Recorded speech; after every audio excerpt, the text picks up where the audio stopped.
கொடுத்திருந்தாலும் சரி, ஆட்சி செய்தாலும் சரி, ஆனால் அண்ணன் காந்தியடிகளை விட்டுவிட்டு யாரும் நம்ம அரச அவருடைய வகுத்து தந்த பாதையில் தான் செல்ல வேண்டும் என்ற உணர்வோடு செயல்பட வேண்டிய ஒரு காலகட்டத்தில் இருந்து கொண்டிருக்கின்றோம்.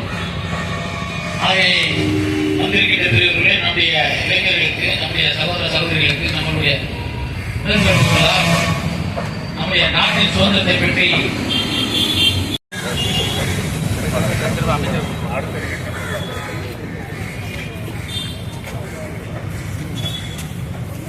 மகிழ்ச்சி உன் எண்ணத்தில் இருக்கிறது, நீ செய்யும் நல்லிணக்கத்தில் இருக்கிறது என்ற காந்தியின் பொன்மொழி கிணங்க உரையாற்ற வருகிறார் திருச்சி சேவா மிஷனரி சகோதரிகள் சபை மாநில தலைவர் அருட்சகோதரி ஜெனிஃபர் அவர்களை அன்போடு அழைக்கிறோம்.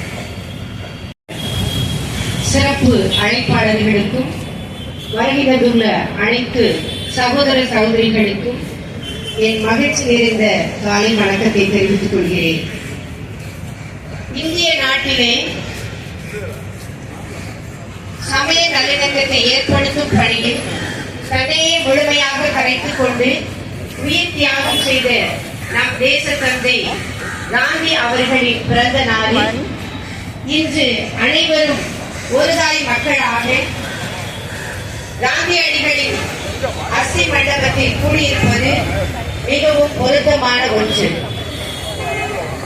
சரியான இடத்தில் சரியான பணிக்காக சரியான நேரத்தில் சரியான அருட்தந்தையர்கள் உரையாடுவதன் மூலமாகவும் நாம் எதற்காக வேண்டி பாடுபடுகிறோம் என்ற அந்த உண்மையான நோக்கத்தை அவருடைய உள்ளத்தில் நாம் புரிய வைக்கின்ற பொழுது எந்த மனிதராக இருந்தாலும் சரி, எவ்வளவு கொடூரமான எண்ணம் கொண்டவராக இருந்தாலும் சரி, இறைவன் ஒவ்வொரு மனிதனுடைய உள்ளத்திலேயும் இரக்க குணத்தை வைத்திருக்கின்றார்.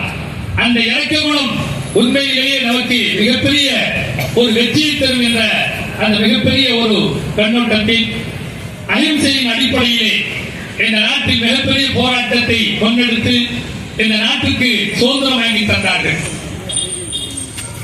அவர்களை பிறந்த நாளாகிய இன்று நாம் அவைகள் எல்லாம் நினைவு கூறுகின்றோம்.